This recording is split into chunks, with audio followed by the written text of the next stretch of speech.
안녕하세요. 시청자 여러분 반갑습니다. 저는 메이크업 아티스트인 30대 여성입니다. 정말로 제가 이곳에 사연을 적게 되었네요. 글을 쓰는 지금도 기분이 이상하기만 합니다. 아직 어리다면 어린 나이인데 벌써 사람들에게 말할 만한 사연이 생겼다고 생각하니 좀 우프네요.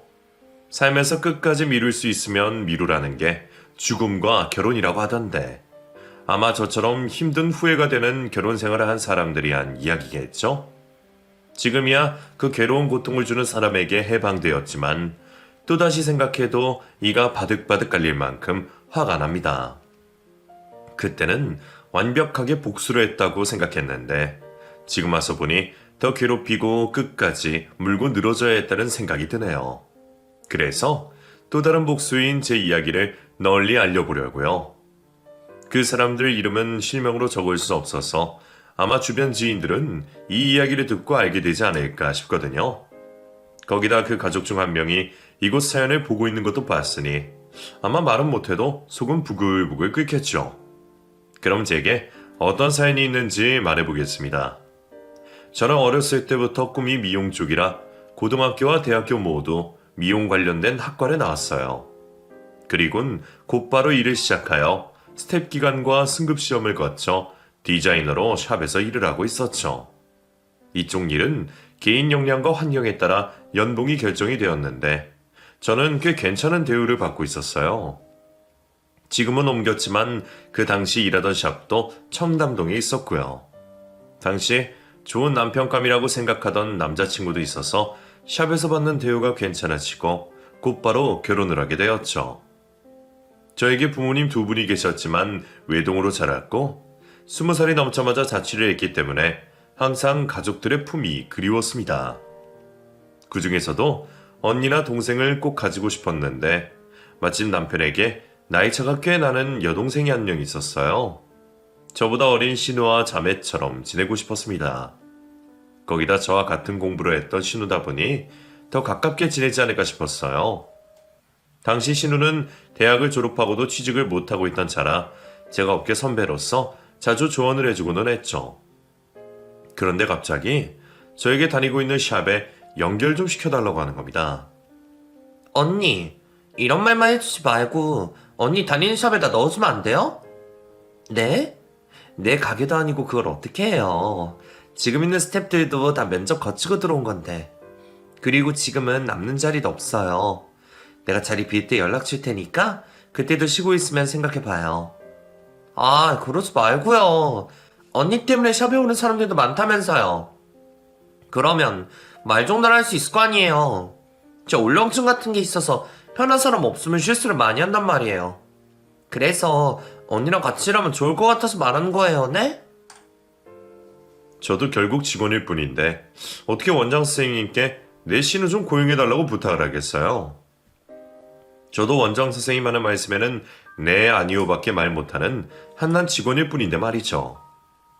한번 알아듣게 거절하면 끝날 줄 알았는데 신우는 정말 꿈에 나올 정도로 저에게 부탁을 해왔습니다.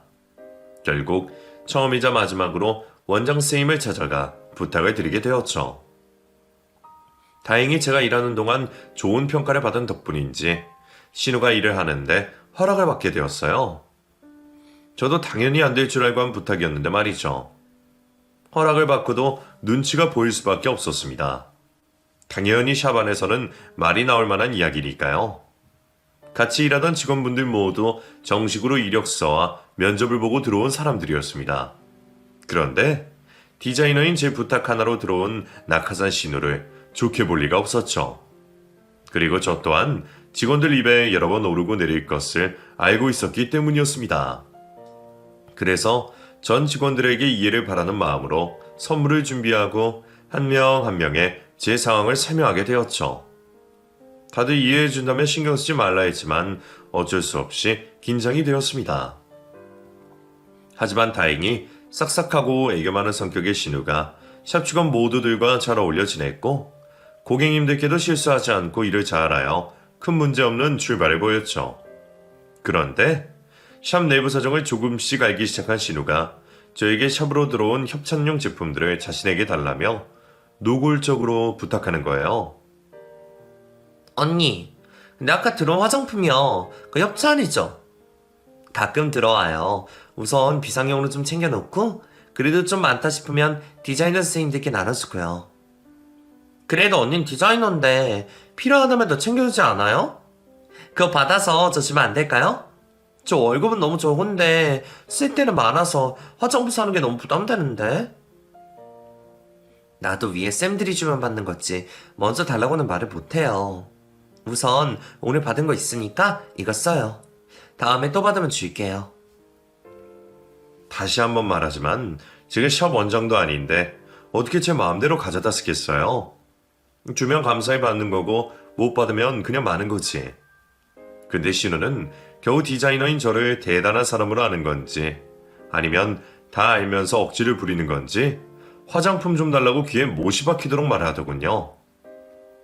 결국 친한 선생님들에게 밥을 사고 커피를 사며 그 대신 화장품을 받아서 신우에게 주고는 했습니다. 나중에는 그것도 눈치가 보여 제 돈으로 화장품을 사서 주기까지 했죠. 신우만 아니었어도 강하게 안 된다고 혼을 낼 텐데 집안 사람이다 보니 할 말이 입술까지 나왔다가 다시 들어갔습니다. 남편에게 말하면 해결해 주지는 않을까 싶어서 하소연을 했더니 무심한 대답만 돌아왔죠. 솔직히 당신도 그 시절이 있어서 알 거 아니야. 그거 얼마 한다고 그러냐? 어리지만 신우인데 그 정도도 못해줘? 애가 언니 욕 안 먹게 하려고 열심히 일하는 거 보면 뭐라도 하나 더 사주고 싶겠다. 내가 당신이었으면 연수한테 취직기념으로 명품이라도 하나 사주겠어. 제가 왜 그런 말을 들어야 하는지 모르겠더라고요. 신우차비 아끼게 해준다고 20분이면 도착할 샵을 1시간 넘게 걸려가며 차를 태워주고 신우가 쉬는 날 전날이면 마음 편히 놀다 오라며 주머니 생각해서 용돈도 챙겨줬습니다. 이 정도면 할 만큼 한다고 생각하는데 남편은 제가 신우를 어버다 키우길 바라나 했죠. 신우를 저희 샵에 불러들인 걸 후회했지만 제가 자초한 일이니 어쩔 수 없었어요. 그러던 도중 결국 신우 때문에 샵에서 큰 문제가 발생하게 되었습니다. 자주 저희 샵에 찾아주시는 단골 고객분의 소지품이 없어진 거예요. 이제껏 저희 샵에서 단 한 번도 고객분들의 소지품이 없어진 적이 없었기에 전 직원들뿐만 아니라 원장 스님께서도 당황해 하셨죠. 거기다 잃어버린 물건이 저희에게 건네주신 외투 안에 있었다고 하시니 더 큰 문제였어요. 직원들 전부 잃어버린 소지품을 못 봤다고 하니 고객님께서는 경찰을 부르겠다고 하셨죠. 뭐야? 이거 분위기가 이상하게 돌아가잖아. 마치 내가 없어진 물건도 없는데 잃어버렸다고 억지를 쓰는 모양새네. 됐고, 난 여기서 잃어버린 거 맞으니까 여기 경찰 불러서 확인해보자고. 사모님, 고정하세요. 사모님께서 없어진 거면 없어진 거죠. 저희 직원들이 처음 있는 일이다 보니 다들 당황해서 그러는 거예요. 저희가 책임지고 찾겠습니다. 그러니 고정하세요. 겨우 원장 선생님께서 고객님을 진정시켜서 경찰까지는 부르지 않게 되었습니다. 급히 용무를 보셔야 했던 단골 고객님께서는 샵을 떠나시게 되었고 남아있는 전 직원들은 혹시 몰라 쓰레기통 안까지 확인을 하고 다녔죠. 그럼에도 고객님의 소지품이 나오지 않자 원장 선생님께서 직원들을 세워놓고 말씀을 하셨어요. 나도 처음 있는 일이라 굉장히 당황스럽네. 다들 보지 못했다고 하니까 어쩔 수 있나. 나 여기 있는 직원들 다 가족처럼 생각해서 의심하기 싫었고 한 번쯤은 욕심이 나서 실수를 할 수 있다고 생각했어. 그래서 일부러 지금까지 CCTV도 안 돌려봤고 경찰 부르신다는 고객님 진정도 시켰던 거고. 마지막이야. 이번에도 안 나오면 CCTV 돌려본 다음 경찰에 넘길 거니까 지금이라도 나와. 지금 이 일이 우리 샵에 굉장히 피해가 가는 일이라는 건 몰라? 하지만 아무도 자신의 소지품을 가지고 있다고 하지 않았습니다. 그 순간 가장 불안했던 사람은 바로 저였어요. 고객님께서 소지품이 없어졌다고 맨 처음 문제를 제기하셨을 때 저는 데스크에 있던 직원에게 물어 고객님 외투와 소지품을 캐비닛에 넣은 직원이 누구인지 물어봤습니다. 그런데 그 직원이 제 신우였어요.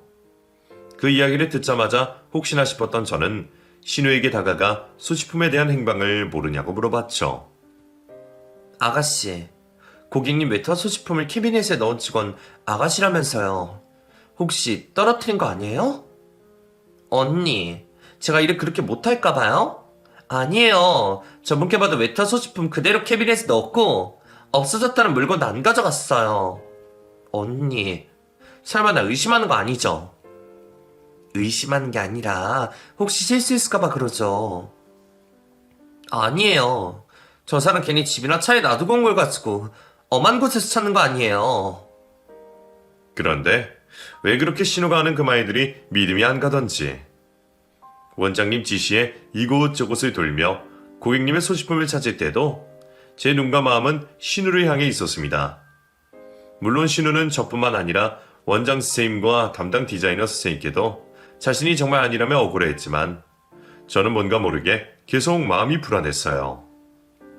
하지만 마지막으로 원장 선생님께서 말하셨을 때도 신우는 자기 일이 아니라는 듯이 서 있었죠. 결국 원장 선생님께서 직접 CCTV를 돌려보시게 되었어요. 다들 아무렇지 않은 척 자신의 일을 하고 있었지만 모든 신경과 관심은 원장 선생님의 방 쪽으로 향해 있었습니다. 그런데 갑자기 원장 선생님께서 저와 신우를 방으로 부르시는 게 아니겠어요. 불안한 마음으로 방을 들어갔더니 원장 선생님께서 저희들 눈앞에 동영상 장면을 보여주셨습니다.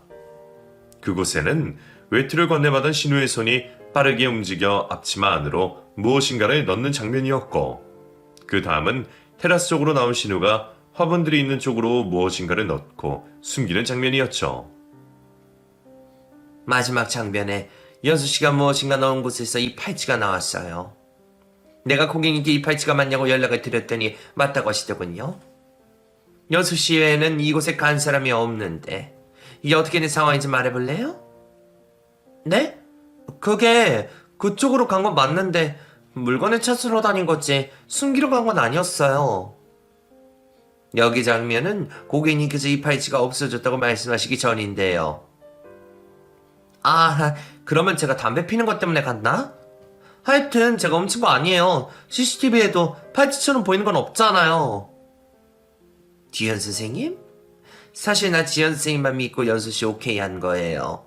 거의 다 가족이라고 하니까 두 사람 사이에 문제만 없으면 서로를 위해서라도 더 열심히 할 것 같아서. 근데 왜 이런 일이 일어난 거지? 죄송합니다, 원장 선생님. 제가 대신 샵에 피해 끼친 걸 배상하겠습니다. 정말 죄송합니다. 연수 씨는 이런 지연 선생님 보고도 아무 생각 안 들어요? 아직도 자신이 한 일이 아니에요? 전 당연히 이제는 죄송하다고 신우가 말할 줄 알았어요. 근데 아무 말도 하지 않고 바닥만 보고 있었죠. 어린애도 아니고 다 큰 성인이 자신이 잘못한 일에는 잘못했다 말을 하고 책임을 지는 게 당연한 건데 그것마저 회피하려고 하는 거예요. 신우를 샵에 들인 저만 죄인이 되었습니다. 아무 말 없는 신우를 대신하여 제가 원상한 선생님께 죄송하다는 말을 수십 번 해야 했죠. 당연히 그 일로 신우는 샵에서 잘리게 되었습니다. 그것도 정말 다행인 일이었어요. 원래라면 CCTV와 함께 경찰에 넘겨줘도 할 말이 없는 일이었으니까요. 그 일로 인해 저는 원장 선생님뿐만 아니라 모든 직원들의 눈치를 봐야 했습니다. 다들 저를 이해해주는 분위기였지만 어쩔 수 없이 눈치가 보일 수밖에 없었죠. 그 일 때문인지 밥을 먹어도 소화를 잘 못 시키고 원형 탈모까지 찾아왔죠. 그렇게 도둑질과는 상관없는 제가 대신 고생을 하고 있는데 범인인 신우는 끝까지 억울해하며 가족들에게 거짓 변명하기 바빴습니다. 내가 거기 넣은 건 인정해. 근데 나도 내 것도 아닌 게 내 주머니에 있으니까 당황해서 거기다 놓은 거야. 나도 동영상 보고 그 팔찌가 내 주머니에 들어온 걸 알았다니까? 셔츠 단추에 걸려서 끌려오는 게 내 잘못이야? 난 알지도 못했는데? 거기 있으면 누가 발견해서 원 주인에게 줄 거라고 생각해서 갖다 놓은 건데 내가 처음부터 그 팔찌 거기 있어요 해봐. 내가 도둑년이 되는 거지. 하기야, 지금 이렇게 도둑년으로 누명을 쓸 줄 알았으면 그때 그냥 말할 걸 그랬어. 동영상을 보지 않은 사람이라도 조금만 그때 상황을 알고 있다면 신우가 얼마나 말도 안 되는 거짓말을 하는지 다 알 수가 있었습니다. 정말 초등학생도 알아챌 거짓말을 시부모님과 남편은 진짜로 믿더라고요. 아니라는 걸 알아도 믿어주는 것 같았습니다. 내가 네 얘기 듣고 보니까 네 원장이 직원 줄이려고 일부러 그런 것 같다. 우리 딸이 하는 말도 가능한 소리 같은데? 그 말은 듣지도 않고 사람을 잘라? 그리고 CCTV에 팔찌인 게 제대로 나오지 않았다면서. 그럼 무죄 추정해. 원칙으로 우리 딸을 범인으로 몰아서는 안 됐지. 저도 그렇게 생각해요. 여보, 당신은 연수가 억울해하는데 그냥 듣고만 있었어? 이제 막 사회생활 시작한 애가 자기 생각을 어떻게 다 말할 수 있겠어? 그러니 당신이 연수 입장에서 말도 좀 대신해주고, 원장도 그 상황을 이해하게 해줬어야 하는 건데. 직장 선배인 걸 떠나 같은 가족인데 너무한 거 아니야? 내가 그 이야기는 우리 둘이서 했잖아. 왜 또 아버님, 어머님, 아가씨까지 있는 곳에서 꺼내는 건데. 나도 난감해. 지금도 샵에서 불편하고. 됐다. 쟤도 월급쟁이인데 뭔 힘이 있겠냐. 우리 연수도 잘못이 있어. 아니면 아니라고 말을 하면 되는데 얘가 마음이 여려서 누가 힘을 주고 말을 하면 울어가지고 말을 못해요. 그전에도 비슷한 일 여러 번 있었잖아. 요즘 세상은 말 못하고 마음 여리면 착한 사람이 죄를 덮어쓰는 시대야. 그래서 나 우리 연수가 걱정이다. 걱정. 나중에 남편에게 듣게 되었는데 신우가 도둑으로 몰렸던 일이 한두 번이 아니었습니다. 습관이었어요. 습관. 그럴 때마다 시부모님과 남편이 신우를 싸고 도는 것 같았고 그런 일이 여러 번 반복되니 신우는 피해자 코스프레를 하는 게 익숙한 듯 보였죠. 이후 우리 집안에서만큼은 신우가 피해자가 되었습니다. 그 일 이후 다른 일을 시작하기는커녕 다시 백수가 되었던 신우는 전에 맛본 공짜 화장품이 좋았는지 계속해서 저에게 화장품들을 요구했죠. 그런데 사용을 해도 너무 빨리 사용하는 것 같았어요. 한 움큼 퍼다 바르는 게 아니고서야 그렇게 빨리 사용할 수는 없는데 뭔가 이상하더라고요. 백수 신우가 주변 사람들에게 선물하는 건 아닌 것 같고 혹시나 싶어서 중고 카페와 앱에 들어가 제가 전 화장품을 검색을 하니 그 물건을 팔고 있더라고요. 판매 내역에 있는 물품 모두 제가 사비 또는 샵에서 받아온 화장품이었죠. 아예 용돈을 좀 달라 하면 이렇게 기분 나쁘지 않을 텐데 속아왔다고 생각하니 기분이 더러웠어요. 그날 이후 저는 신우가 어떤 때를 쓰더라도 화장품 외에도 그 어느 것도 신우에게 주지 않았습니다. 그러자 신우는 그전까지 하지 않던 못된 신우 짓을 했어요. 흔히 말하는 시집살이를 말이죠. 신우가 하는 짓에 대해 남편에게 말해보았지만 남편은 신우가 하는 짓을 아직도 어린 동생의 어리광 정도로 생각하더라고요. 정작 신우에게 괴롭힘을 당한 저는 화가 나서 미치겠는데도 말이죠. 아무리 말해도 지 동생만 감싸고 들고 제 말은 알아듣지를 못하니 어디 한번 제가 당한 걸 똑같이 당해보라 했습니다. 저도 방법이 다 있었어요. 저희 남편 직업은 명품 수선사였어요. 원래는 가죽공예에 관심이 많아서 공방을 하려고 했는데 어쩌다 보니 아는 사람을 통해 명품 수선 일을 하게 된 거죠. 브랜드 업체에서 정식으로 계약을 맺고 수선해야 하는 작업들도 있었고 브랜드에서도 계약을 할 정도라며 소문이 나다 보니 개인 고객분들도 많았죠. 수선 일을 할 수 있는 인원은 적은데 물량은 많다 보니 어느 날부터인가 남편은 작업해야 할 물건들을 집 안으로 가져와 수선하곤 했습니다. 거기다 지독한 일벌레인 남편은 가만히 아무것도 안 하고 쉬는 것보다 손으로 고치고 만지고 하는 걸 더 좋아했죠. 그러다 보니 아예 남편 방 하나를 자신의 수선 작업실로 사용했고 집으로 돌아와 TV를 보는 대신 방에서 남은 일을 하고는 했죠. 그 작업방에는 수선을 해야 할 명품 가방, 지갑, 의류 등등 값비싼 물건들이 차례대로 있었고 남편이 수집하는 명품들도 같이 전시가 되어 있었습니다. 남편 물건들이야 남자 물건이라 신우가 관심을 가질지 모르겠지만 수선을 기다리고 있는 물건들만큼은 신우 눈이 돌아갈 만큼의 좋아할 물건이라 확신을 했어요. 물론 신우도 남편의 작업실이라 하는 걸 알아보고 그게 전부 오빠의 고객 물건이라 건들지 않겠지만 그거야 그 물건들을 제가 어디에 두는 것에 따라 다르게 보이지 않겠어요. 마치 제 물건처럼 집 곳곳에 넣어놓고 있다면 분명 신우가 손댈 거라고 생각했죠. 그렇게 도둑년 신우와 그런 도둑을 가족이라고 감싸고 도는 남의 편, 남편을 이간질시킬 함정을 계획했습니다. 남편이 출근하는 날에 맞춰 쉬는 날을 선택한 저는 남편이 출근을 하자마자 제 계획을 실행했죠. 남편 작업실로 가서 수선할 내용이 적혀있는 태그를 모두 떼어버리고 명품들 모두들 안방 화장대에서 보일 듯 말 듯한 곳으로 다 넣어놨어요. 명품들 관리를 좀 안 하는 것처럼 해야 신우가 눈치를 안 보고 가져갈 것 같아서요. 그렇게 한 곳에 명품들을 모아놓았던 저는 신우를 불러들일 미끼인 화장품을 명품들이 보이는 곳에 두었습니다. 그리곤 신우에게 전화를 걸었죠. 언니가 저한테 전화를 웬일로 했어요? 아가씨, 아직도 저한테 나쁜 감정 가지고 있어요? 내가 요 며칠 동안 계속 생각해봤는데 아가씨가 하는 행동들이 묘하게 바뀐 게 전부 나 때문인가 싶더라고요. 처음에는 내 입장만 생각했는데 반대로 아가씨 입장으로 생각해보니 이해가 되는 거 있죠. 억울하게 손님 물건 훔친 도둑으로 누명 쓰이고 소문 때문에 일자리 구하는 것도 힘들어서 화가 많이 날 텐데 겨우 화장품 얼마 하지 않은 걸로 내가 뭐라고 하니 기분이 얼마나 안 좋았겠어요. 한 살이라도 더 많은 어른으로서 아가씨를 이해했어야 하는데 미안해요. 뭐? 이제라도 알았으면 됐어요. 저도 그렇게 속 좋은 애는 아니니까 언니 사과받은 걸로 더 이상 괴롭히지 않을게요. 저 오늘 바빠가지고요. 이만 끊어도 되죠? 잠깐만요. 내가 오해하고 몰아간 것도 있는데 말로만 사과하면 내 마음이 다 전달될 것 같지 않아서요. 그래서 내가 아가씨가 전부터 필요하다고 했던 화장품이랑 잘 쓰던 거 잔뜩 가지고 왔는데 우리 집에 와서 가져가지 않을래요? 그래요? 잔뜩이라는 말까지 하는 거 보면 양이 좀 많아요? 아가씨랑 다시 사이좋게 지낼 생각해서 이것저것 받아오고 전에 협찬 들어온 것도 밀려있다 보니까 양이 좀 많아요. 어머, 도대체 얼마나 되길래... 고마워요 언니. 이 정도 받을 만큼 화가 났던 건 아니었는데. 내가 곧장 언니 집으로 갈게요.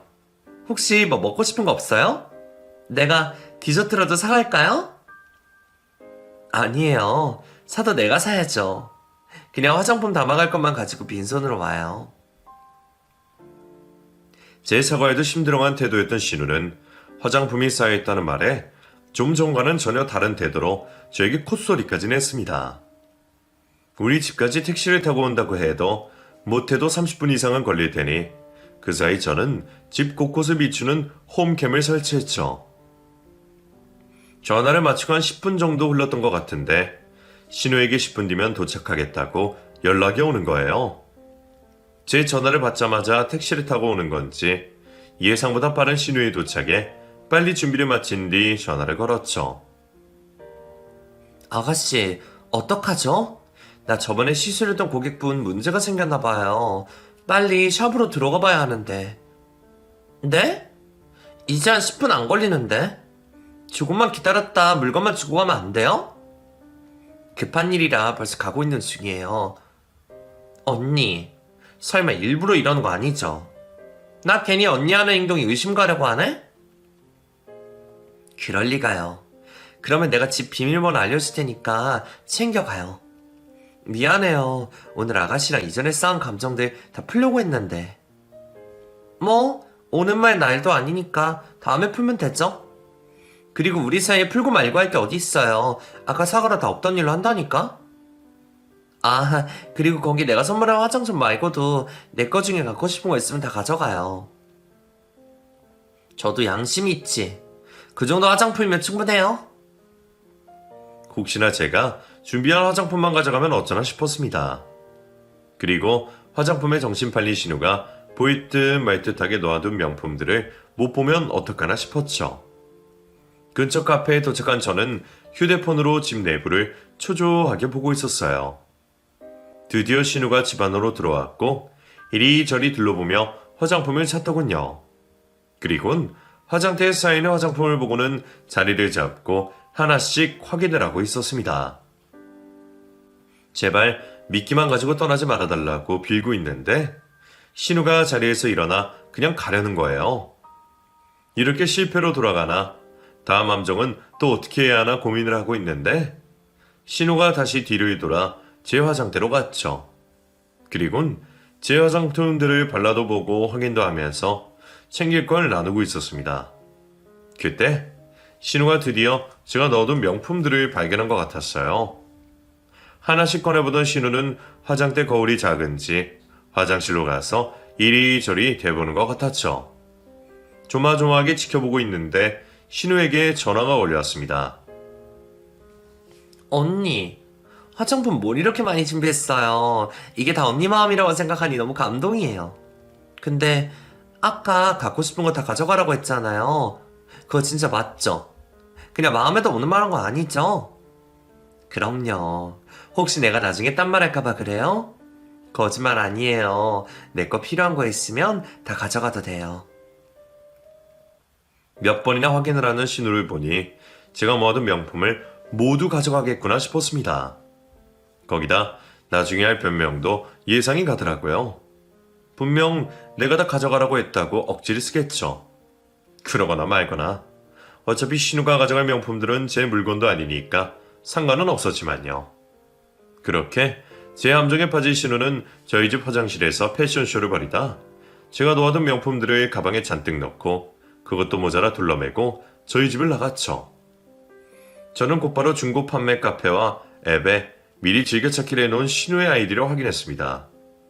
바로 저희 집에 나가기 무섭게 가지고 나온 명품들을 중고로 판매하는 곳에 올리고 있더라고요. 마치 자기가 실사용을 했던 상품들인 것처럼 설명을 적어놓고 수리비용을 제외한 가격으로 저렴하게 판매를 하고 있었죠. 겉으로 마음껏 표현하지 못했지만 속으로는 폭죽을 터뜨리고 있었습니다. 화가 난 남편 얼굴과 당황해할 신우의 얼굴들의 표정들을 생각하니 벌써부터 속이 뻥 뚫리는 것만 같았죠. 모든 걸 정리하고 집으로 들어가려고 하는 그때 집안을 비추고 있던 휴대폰에서 다른 움직임이 보였습니다. 집을 나간 신우가 다시 들어오더라고요. 그러더니 온 집을 엉망으로 만들고 있었어요. 이 도둑년 신우가 이제 정신까지 나갔나 싶었는데 자세히 보니 부순 건 없고 뒤적거리며 어지럽히기만 했죠. 왜 저러나 싶다가 느낌이 왔습니다. 일부러 도둑이 든 것처럼 하는 것 같았죠. 이런 꾀를 낼 줄은 정말 상상도 못했습니다. 제가 생각한 기대 이상으로 자기 몫을 해주는 신우 때문에 웃음이 새어나왔죠. 계획이 좀 틀어지긴 했지만 상관은 없었어요. 오히려 신우를 잡돌이하는데 더 좋은 상황으로 변해 있었죠. 남편이 먼저 집을 들어오기 전까지 밖에서 오랜만에 즐거운 휴식을 취하기만 하면 되었습니다. 오랜만에 스트레스 하나 없이 평화로운 시간을 보내고 있을 때 역시나 저녁이 되어 퇴근한 남편에게서 전화가 불이 나도록 걸려왔죠. 당신 지금 어디야? 집에 도둑 든 거 몰랐어? 오늘 당신 쉬는 날이라며. 근데 집이 이렇게 된지도 몰랐냐고? 나 밖에 일이 있어서 나와 있었지. 근데 도둑이라니? 요즘 아파트에 무슨 도둑이 들어. 몰라. 지금 집이 엉망이야. 거기다 작업실에 있던 명품들도 다 도둑 맞은 것 같다고. 나 바로 집 옆이니까 들어가서 얘기해. 남편에게는 저도 걱정하는 척 연기를 했지만 저는 집으로 가는 길 동안 어깨춤을 출 만큼 흥이 올라와 있었습니다. 엘리베이터에서 다시 다급한 얼굴로 바꾼 저는 집으로 들어가 처음 보는 광경 마냥 행동했죠. 남편은 피해 내역을 알아보는 듯 했습니다. 내 작업실에 있는 것만으로 충분했나 봐. 다른 건 없어진 게 없어. 당신도 없어진 게 있나 찾아봐봐. 난 경찰에 전화할게. 우선 내가 설치한 홈캠 있으니까 그걸로 확인해보자. 우리가 아무렇게나 움직이다 증거될 만한 걸 훼손하면 안 되니까. 뭐? 우리 집에 홈캠이 있었어? 홈캠이란 소리에 남편은 도둑을 잡을 수 있다고 생각한 건지 왜 설치를 했냐는 말도 없이 저에게 잘했다고 했고 잔뜩 기대를 했습니다. 그렇게 보여준 동영상에서 신우가 제가 준비한 화장품과 함께 남편의 고객 물건들을 가져가는 걸 확인했고 다시 돌아와 집안을 엉망으로 만드는 것까지 확인하게 되었죠. 뭐야, 연수 쟤가 왜 저러는 거야? 그리고 우리 집 비밀번호는 어떻게 알고 있는 거고? 내가 오늘 화장품 주려고 비밀번호를 알려주긴 했는데 설마 가족들 것까지 손댈지 몰랐어. 근데 이거 봐봐. 아가씨가 손보라 안 좋다고 말했지. 우리 샵에서 훔친 정황이는 CCTV까지 있다고 했는데 당신 뭐라고 했어? 당신이랑 아버님 어머님께서 맨날 아가씨를 감싸니까 저러는 거 아니야. 당신 없어진 물건 비싼 거 많아? 그거 금방 팔리는 거면 또 아가씨가 물건들 팔고 있는 거 아니야? 뭐?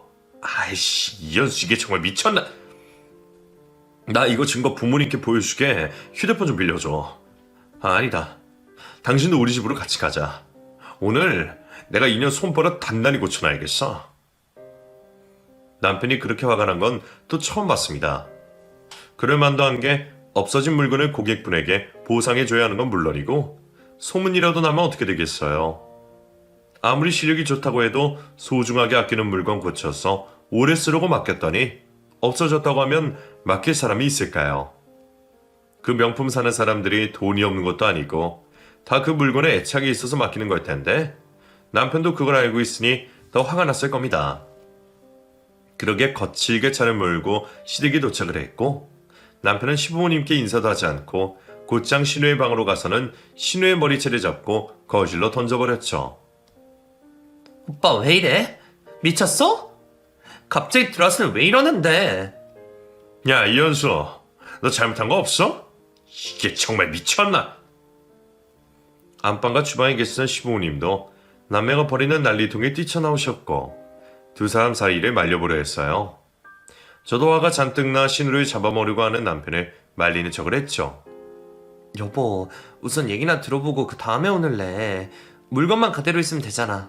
설마 그 많은 걸 벌써 다 팔았을까? 다 팔았다고 해도 사람 있고 물건 있지. 물건 있고 사람이 있어?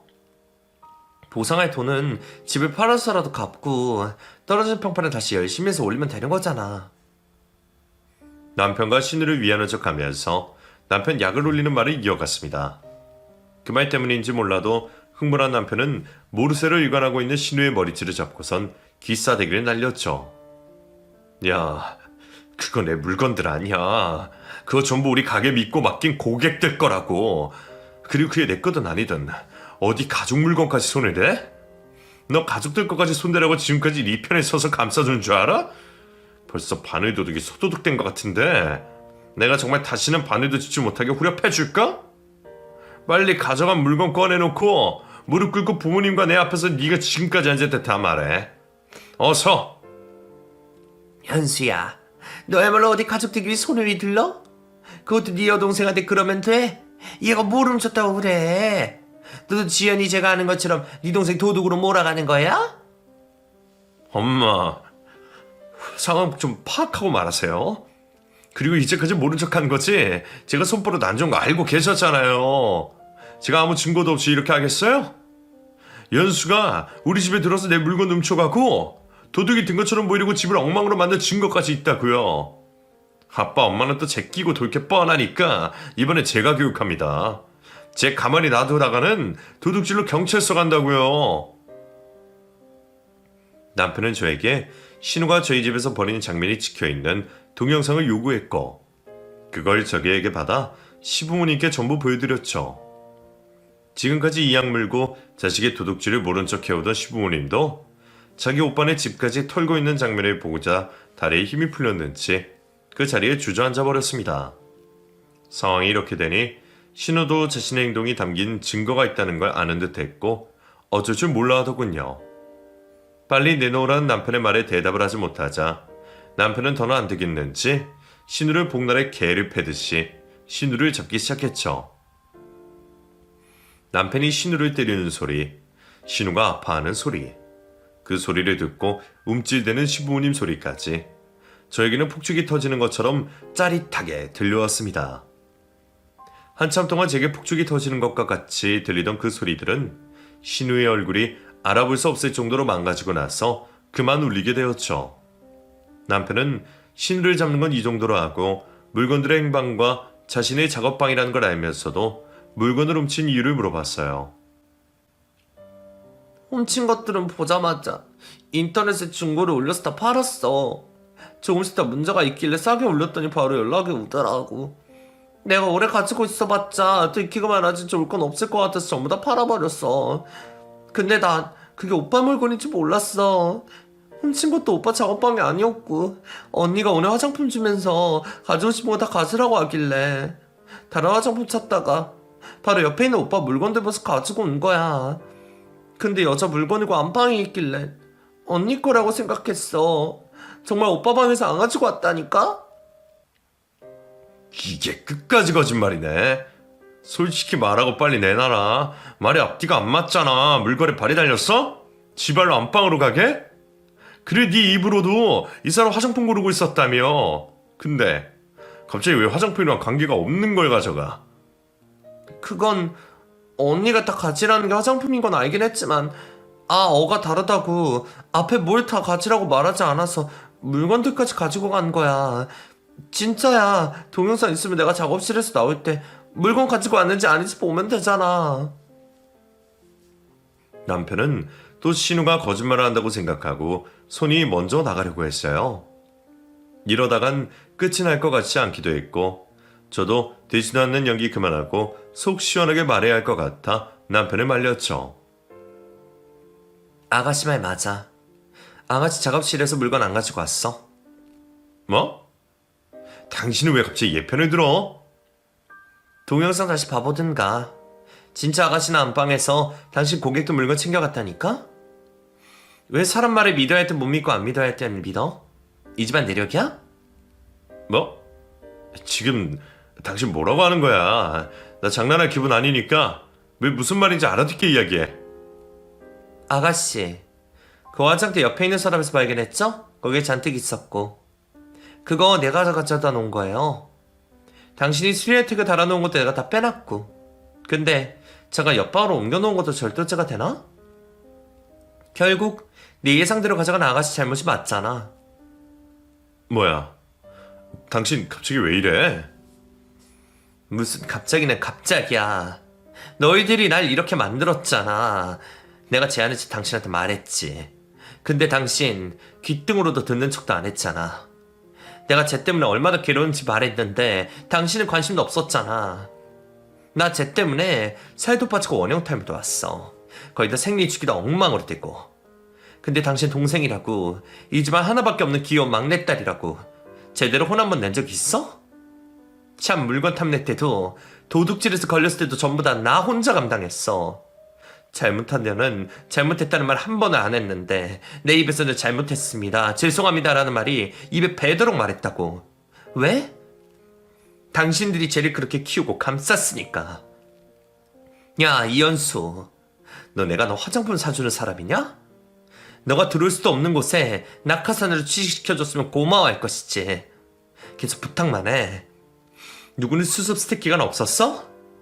다들 그때는 그 돈으로 잘만 살아. 나중에 더 잘 될 꿈 하나 가지고 그 적은 월급도 아껴가며 살아간다고. 그럼 열심히 하기라도 하지. 도둑질까지 해. 그리고 미안하다는 말 하나 없고. 너 때문에 내가 샵에서 얼마나 눈치가 보였는지 알아? 지금까지도 샵 직원들한테 미안해서 얼굴을 제대로 못 쳐다봐. 그런데 네 돈줄이 화장품 안 준다고 니까짓게 감히 나에게 시집살이를 시켜. 그 나이 먹고 취직도 못한 게 어디서. 너 사회에서 일하면서 나 봤으면 얼굴이나 제대로 쳐다봤을 것 같아? 어차피 너 도둑질한 사건 때문에 취직 못하는 거 아는데 혹시나 어디 이상한 곳에라도 취직할까 싶어서 네 정보 이 바닥에 싹 다 돌릴 거야. 이쪽에 발도 못 디디게 할 거라고. 그리고 너 이현수, 너도 마찬가지야. 내가 당한 일은 아무 일도 아니고 네가 당한 일은 이렇게 사람 팰 정도로 큰 일이냐? 내가 눈이 삐어도 단단히 삐었지. 너처럼 남의 편인 남편은 나도 필요 없어. 이혼하자고. 뭐? 너 왜 이래? 무슨 이혼이야? 그리고 이혼할 때 하더라도 네가 꾸민 시 때문에 생긴 손해배상을 해야 할 거 아니야? 내가 그걸 왜 배상해? 훔치고 팔아버린 건 네 동생인데. 네 동생 매일 이렇게 잡아봐. 그럼 어디서 막노동이라도 해서 돈 벌어오지 않을까? 그 돈으로 충당하면 되겠네. 뭐? 이게 정말 와이프라고 봐주니까. 눈이 돈 남편은 저에게도 손을 대려고 했지만 다행히 제가 말을 시작하기 전 신고해놓은 경찰들이 때맞춰 오면서 저지를 당했죠. 남편은 곧바로 현장 가정폭행범으로 체포를 당했고 엉망이 된 얼굴을 가진 동생에 대한 단순 폭행 혐의도 가지게 되었어요. 이후 저는 남편과 이혼을 하게 되었습니다. 남편은 정신을 차렸는지 용서를 구하며 다시 생각해달라고 했지만 이미 남편에 대한 실망으로 마음이 떠난 저는 이혼을 선택했죠. 아직 이혼한 지 얼마 안 된 지금은 복잡한 마음을 정리하는 중이에요. 그렇다고 이혼에 대해서 후회나 아쉬움 같은 게 있는 건 아니에요. 그 선택에 대해서는 아주 대만족하고 있었습니다. 그런 남자와 신우이를 두고 살면 앞날이 뻔하지 않겠어요.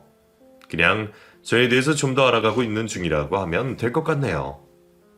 앞으로 마음 정리 잘하고 좋은 여자가 되어 좋은 남자 만날 수 있도록 노력해야죠.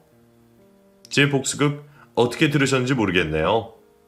기대하신 것처럼만큼은 아니더라도 이렇게밖에 할 수 없는 현실임을 이해해 주시고 재미있게 들으셨다면 좋겠습니다.